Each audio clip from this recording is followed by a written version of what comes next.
નમસ્કાર. જ્યારે આપણે શિક્ષણની વાત કરીએ છીએ ત્યારે સામાન્ય રીતે મગજમાં શું આવે? પુસ્તકો, પરીક્ષાઓ, ક્લાસરૂમ, બરાબર ને? પણ જરા વિચારો, શું થાય જો શિક્ષણ આ ચાર દિવાલોની બહાર નીકળીને સીધું જીવનના પાઠ શીખવે? બસ, આજે આપણે એ જ વાત કરવાના છીએ. પૂર્વ વ્યાવસાયિક શિક્ષણની સફળતા પાછળ એક એવા હીરો છે જેમના વિશે બહુ વાત નથી થતી. અને એ છે આપણા પ્રાથમિક શાળાના શિક્ષક. ચાલો આજે એમની જ અદ્ભુત ભૂમિકાને નજીકથી સમજીએ અને જોઈએ કે કેવી રીતે એ માત્ર ભણાવતા નથી પણ એક આત્મનિર્ભર પેઢીનું ઘડતર કરે છે. આ કહેવત તો આપણે સૌએ સાંભળી જ છે, ક્યારેય એક હાથે તાળી વાગતી નથી. અને આ પૂર્વ વ્યાવસાયિક શિક્ષણના કાર્યક્રમ માટે તો આ વાત એકદમ ફિટ બેસે છે. જુઓ, આની સફળતા કોઈ એક વ્યક્તિ પર નથી. એમાં વિદ્યાર્થી, વાલીઓ, આખો સમાજ બધાએ સાથે મળીને કામ કરવું પડે છે. પણ આ બધાને જોડી રાખતી કડી કોણ? એ છે શિક્ષક. એ જ તો એ કેન્દ્રબિંદુ છે જે આખા પ્રયાસને એક દિશા આપે છે અને એને હકીકતમાં ફેરવે છે. તો આપણે શિક્ષકની ભૂમિકામાં ઊંડા ઉતરીએ એ પહેલાં એક વાત સ્પષ્ટ કરી લઈએ. આ પૂર્વ વ્યાવસાયિક શિક્ષણ છે શું? સીધી વાત કરું તો આ ગોખણપટ્ટીવાળું ભણતર નથી. આ એક એવું શિક્ષણ છે જે વિદ્યાર્થીના હાથમાં કોઈક હુન્નર મૂકે છે, એના મગજમાં નવા વિચારો જગાવે છે અને એના દિલમાં આત્મવિશ્વાસ ભરી દે છે. અને આજની આપણી આખી ચર્ચાનો પાયો આ જ વિચાર પર ટકેલો છે. ઓકે, તો આજે આપણે કઈ રીતે આગળ વધીશું? આપણે શિક્ષકની ભૂમિકાને અલગ અલગ દૃષ્ટિકોણથી જોઈશું. શરૂઆત કરીશું એક હાથે તાળી ન વાગેના વિચારથી. પછી જોઈશું કે શિક્ષક કેવી રીતે એક સંકલનકર્તા એટલે કે બધાને જોડનાર અને સમાજ સાથે એક સેતુ એટલે કે બ્રિજ તરીકે કામ કરે છે. એ પછી એમની સંરક્ષક અને એક નવા સંશોધક તરીકેની ભૂમિકા પર વાત કરીશું. અને છેલ્લે આખી સફરનો સારાંશ કાઢીશું કે શિક્ષિતથી દીક્ષિત સુધીની યાત્રા કેવી હોય છે. ચાલો શરૂ કરીએ. તો ચાલો સૌથી પહેલા અને સૌથી અગત્યના મુદ્દા પર આવીએ.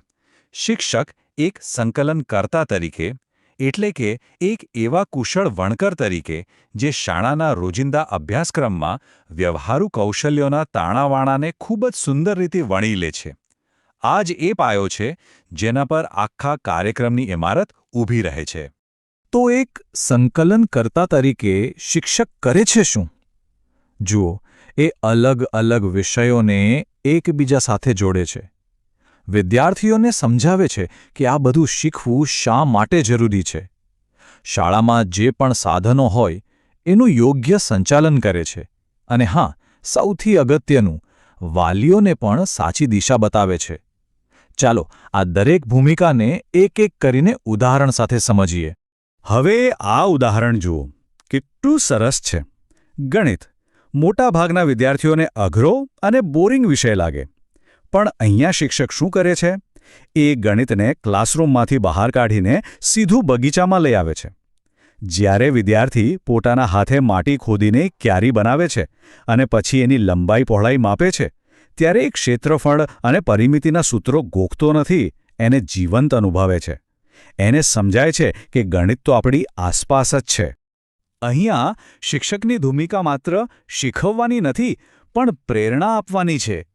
એ વિદ્યાર્થીને કહે છે કે જો ઘરે નળ ટપકતો હોય તો એ સમસ્યા નથી, પણ તારા માટે એક તક છે. પ્લમ્બિંગનું કામ શીખવું એ માત્ર એક કામ નથી, એ આત્મનિર્ભરતા છે. આ એક નાનકડો પાઠ વિદ્યાર્થીમાં એટલો બધો આત્મવિશ્વાસ ભરી દે છે કે ભવિષ્યમાં એ કોઈ પણ નાની મોટી સમસ્યાથી ગભરાશે નહીં. હવે આ મુદ્દો છે ને એ બહુ જ અગત્યનો છે અને સાચું કહું તો થોડો અઘરો પણ છે. અહીંયા જ શિક્ષકની ખરી કસોટી થાય છે. વાલીઓને એ સમજાવવું કે તમારું બાળક મજૂરી નથી કરતું એ સહેલું નથી. પણ એક સારું શિક્ષક શું કરે છે? એ વાલી મીટિંગમાં શાંતિથી સમજાવે છે કે જુઓ, તમારું બાળક જ્યારે ઝાડ વાવવા માટે માટીમાં હાથ નાખે છે ને, ત્યારે એ કોઈ મજૂરી નથી કરી રહ્યું. અરે, એ તો વિજ્ઞાનનો જીવંત પાઠ શીખી રહ્યું છે. એ પ્રકૃતિને સમજી રહ્યું છે. આ કામ એને બુદ્ધિને તેજ બનાવે છે, એની સર્જનાત્મકતાને નવી પાંખો આપે છે. આ શ્રમ નથી, આ તો સંસ્કાર છે. અત્યાર સુધી આપણે શાળાની અંદરની વાત કરી. હવે ચાલો શાળાની દિવાલોની બહાર નીકળીએ. હવે આપણે શિક્ષકને એક નવી ભૂમિકામાં જોઈશું, એક સેતુ તરીકે, એક બ્રિજ તરીકે. એ એવો બ્રિજ છે જે વર્ગખંડને આખા સમાજ સાથે જોડે છે. એ વિદ્યાર્થીઓને પુસ્તકોની દુનિયામાંથી બહાર કાઢીને વાસ્તવિક દુનિયાના અનુભવો કરાવે છે. આ પ્રક્રિયા કેટલી સુંદર છે! શિક્ષક ગામના જ કોઈ કારીગર, જેમ કે કોઈ કુંભારને શોધી કાઢે છે, પછી એમને આદરપૂર્વક શાળામાં બોલાવે છે, અને પછી વિદ્યાર્થીઓની સામે જ એ કુંભાર માટીના લોંદામાંથી કેવો સુંદર ઘડો બનાવે છે એનું જીવંત પ્રદર્શન કરાવે છે. હવે વિચારો, જ્યારે વિદ્યાર્થી આ બધું પોતાની આંખો સામે થતું જુએ છે, ત્યારે માત્ર કળા નથી શીખતો, એ સદીઓ જૂની પરંપરા, વિજ્ઞાન અને સમર્પણનો પાઠ શીખે છે. આવો અનુભવ દુનિયાની કોઈ ચોપડી ના આપી શકે. અને જ્યારે વિદ્યાર્થીઓને ક્યાંક બહાર લઈ જવાની વાત આવે, જેમ કે બેંકમાં, ત્યારે પણ શિક્ષકની ભૂમિકા અદ્ભુત હોય છે. એ વિદ્યાર્થીઓને કેવું તમાશો જોવા નથી લઈ જતા. એ એમને તૈયાર કરે છે, એમના મનમાં જિજ્ઞાસા જગાવે છે, એમને શીખવે છે કે કેવા પ્રશ્નો પૂછવા, જેમ કે ખાતું ખોલાવવા માટે કયા કયા ડોક્યુમેન્ટ્સ જોઈએ. આવા પ્રશ્નોથી વિદ્યાર્થી એક સક્રિય શીખનાર બને છે. એ દુનિયાને જોતા અને એમાંથી શીખતા શીખે છે. હવે આપણે શિક્ષકની એક એવી ભૂમિકા પર આવીએ છીએ જે ખૂબ જ સંવેદનશીલ અને ગંભીર છે. શિક્ષક એક સંરક્ષક તરીકે. જુઓ, કૌશલ્ય શીખવવું એ જેટલું જરૂરી છે, એટલું જ જરૂરી છે એક એવું વાતાવરણ બનાવવું જ્યાં દરેક વિદ્યાર્થી, કોઈપણ જાતના ડર, સંકોચ કે ભેદભાવ વગર મુક્તપણે શીખી શકે. અને આ જ તો છે સાચું શિક્ષણ. શિક્ષક એ જૂની માન્યતાઓને તોડે છે કે અમુક કામ છોકરાઓ માટે અને અમુક કામ છોકરીઓ માટે હોય છે. એ છોકરાઓને રસોઈ શીખવા માટે અને છોકરીઓને સાયકલ રિપેરિંગ જેવું કામ શીખવા માટે. એક એવો માહોલ બનાવે છે જ્યાં કામનું કોઈ લિંગ નથી હોતું. આનાથી વિદ્યાર્થીઓ માત્ર હુન્નર જ નથી શીખતા, પણ એકબીજા માટે સન્માન અને સમાનતાના મૂલ્યો પણ શીખે છે. અને જ્યારે વિદ્યાર્થીઓ કરવત, કાતર કે ઇલેક્ટ્રિકલ સાધનો જેવા અસલી ઓજારો વાપરતા શીખે છે, ત્યારે શિક્ષકની જવાબદારી અનેક ગણી વધી જાય છે. એ એમની સુરક્ષાના રખેવાળ બની જાય છે. એ દરેક સાધનનો સાચો અને સુરક્ષિત ઉપયોગ શીખવે છે. અહીંયા વિદ્યાર્થીઓ માત્ર જ્ઞાન નથી મેળવતા, પણ જવાબદારીનો પણ પાઠ શીખે છે. એ સમજે છે કે દરેક શક્તિ સાથે એક જવાબદારી જોડાયેલી હોય છે. હવે આપણે શિક્ષકની સૌથી રચનાત્મક ભૂમિકા પર આવીએ છીએ, શિક્ષક એક સંશોધક તરીકે. અહીંયા શિક્ષક જૂની ઘસાઈ ગયેલી પદ્ધતિઓથી આગળ વિચારે છે. એ એવા નવા અને રોમાંચક શીખવાના અનુભવોનું સર્જન કરે છે જે વિદ્યાર્થીઓની કલ્પનાને પાંખો આપે છે અને એમના કૌશલ્યોને વાસ્તવિક દુનિયાની તકો સાથે જોડી દે છે.